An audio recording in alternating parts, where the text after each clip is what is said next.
एक 17 साल की लड़की का दीवाना हो जाता है एक 25 वर्षीय दरोगा।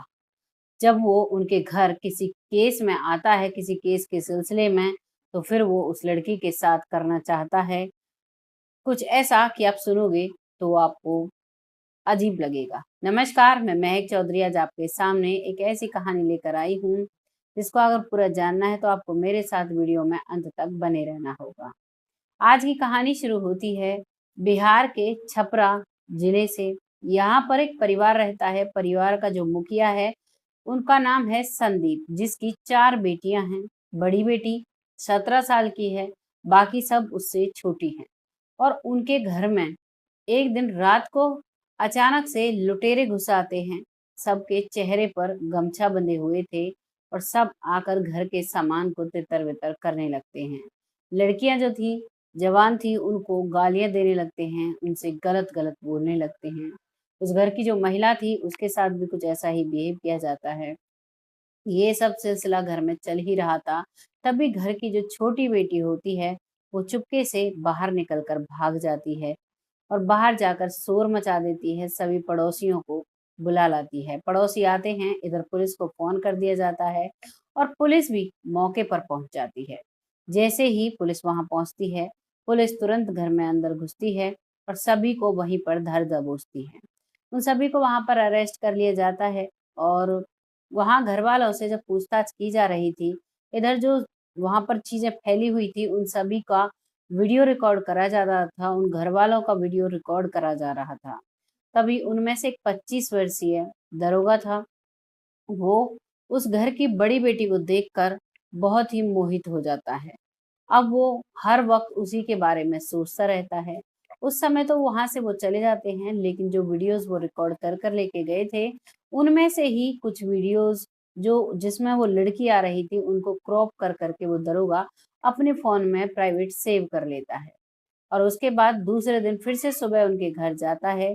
और जब उनके घर जाता है तो जब वो लड़की आकर उसे पानी देती है तो वो उसकी तरफ देखने लगता है, वो लड़की भी उसकी तरफ देखती है और वहां पर जो उनके घर में लूट हुई थी उसके बारे में और पूछताछ करता है।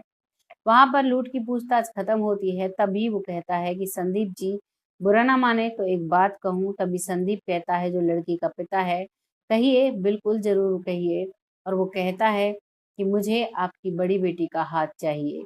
जैसे ही वो बड़ी बेटी का हाथ मांगता है तो जो संदीप है वो उठकर खड़ा हो जाता है।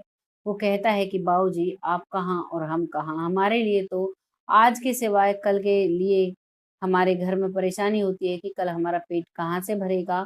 मेहनत करते हैं और खाते हैं, बस यही हमारा जीवन है। एक फूटी कौड़ी नहीं है बेटी का कन्यादान करने के लिए।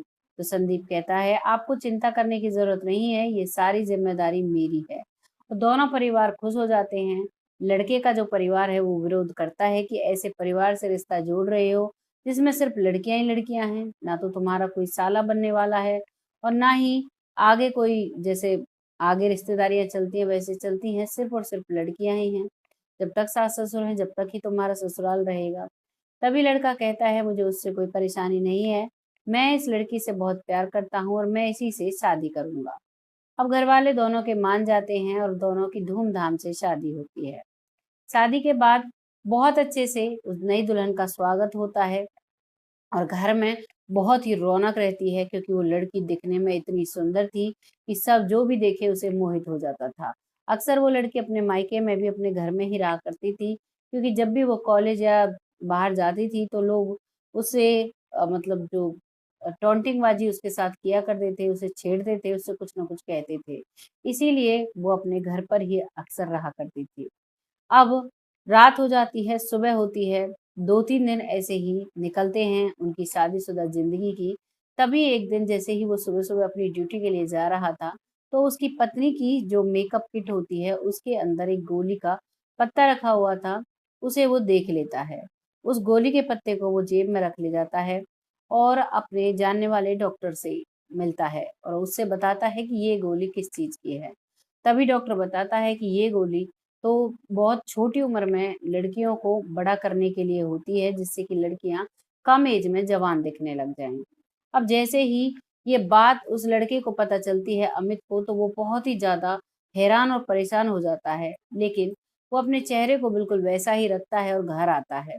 घर आने के बाद अपनी पत्नी से पूछता है, तुमने खाना-पीना खा लिया? तो वो कहती है, हाँ, बिल्कुल मैंने खाना खा लिया और उसके लिए वो खाना लाती है और दोनों बैठकर मीठी-मीठी बातें करते हैं। काफ़ी रात हो जाती है, फिर अमित पूछता है अपनी पत्नी से कि मैं तुम्हें एक बात पूछूँगा, क्या तुम सही-सही जवाब दोगी?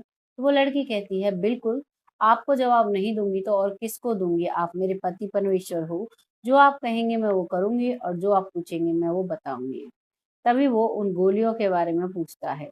जैसे ही गोलियों का नाम लेता है, तो वो लड़की सहम सी जाती है और कहती है कि ये बात आप ना पूछो तो ही अच्छा है। तभी वो कहता है, नहीं, आप मुझे बताओ क्या है क्या नहीं। तभी वो लड़की जो बताती है, उसे सुनकर अमित की आंखें फटी की फटी रह जाती हैं। वो लड़की बताती है कि ये गोलियां मेरी माँ हमें दिया करती थी, हम तीनों बहनों को, और मेरी माँ जो है वो वेश्यावृत्ति का काम करती है, जिससे हमारे घर का रोजगार चलता है, गुजारा चलता है। और तभी हमारे घर पर तरह-तरह के लोग आया करते थे, इसीलिए मैं बाहर नहीं निकलती थी। क्योंकि मैं अब धीरे-धीरे बड़ी हो रही थी और लोगों की अब नज़र पड़ना शुरू हुई थी मुझ पर, और किसी न किसी दिन मेरी माँ भी मुझे किसी के साथ सामने परोस देती, क्योंकि हमारी माँ का काम ही यही है और हमारा पिता भी बस उसी से पलता है, उनका भी कोई काम-धंधा नहीं है। इस बात को सुनकर अमित बहुत हैरान होता है, तभी अपनी पत्नी को दूसरे दिन सुबह-सुबह लेकर उसके मायके जाता है। उसके मायके जाता है, वहाँ पर अपने ससुर को बुलाता है और अपनी सास को बुलाता है, दोनों को बिठाकर उनसे बात करता है कि तुम ये किस रास्ते पर चल रहे हो?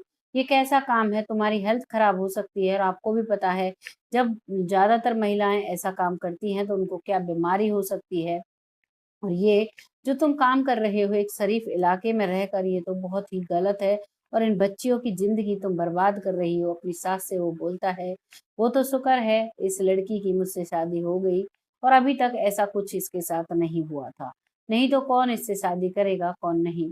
ये सारी बातें उन्हें समझाता है और कहता है कि ये मैं आपसे एक बात कहना चाहता हूँ कि आपको घर के खर्च के लिए जो पैसे चाहिए, वो आप मुझसे लोगे और आगे से ऐसा काम बिल्कुल भी इस घर में नहीं होगा। इस बात को सुनकर उसका ससुर जो संदीप है वो भी मान जाता है, सास भी मान जाती है और अब वो हर महीने 10,000 रुपए अमित उनके घर पर भेजा करता है, जिससे उनका गुज़ारा चलता है और बड़े ही आराम से अब उनकी ज़िंदगी कट रही है। साथ ही साथ वो लड़की भी बहुत खुश है, क्योंकि आप कह सकते हो नरक से निकल कर वो स्वर्ग में चली जाती है, क्योंकि वहाँ पर तो ज़िंदगी तबाह करने वाला काम उसे करना पड़ता अगर आगे वो रहती, वहाँ पर वो एक इज़्ज़तदार ज़िंदगी जी रही है। आपको कैसा लगा इस कहानी को सुनकर?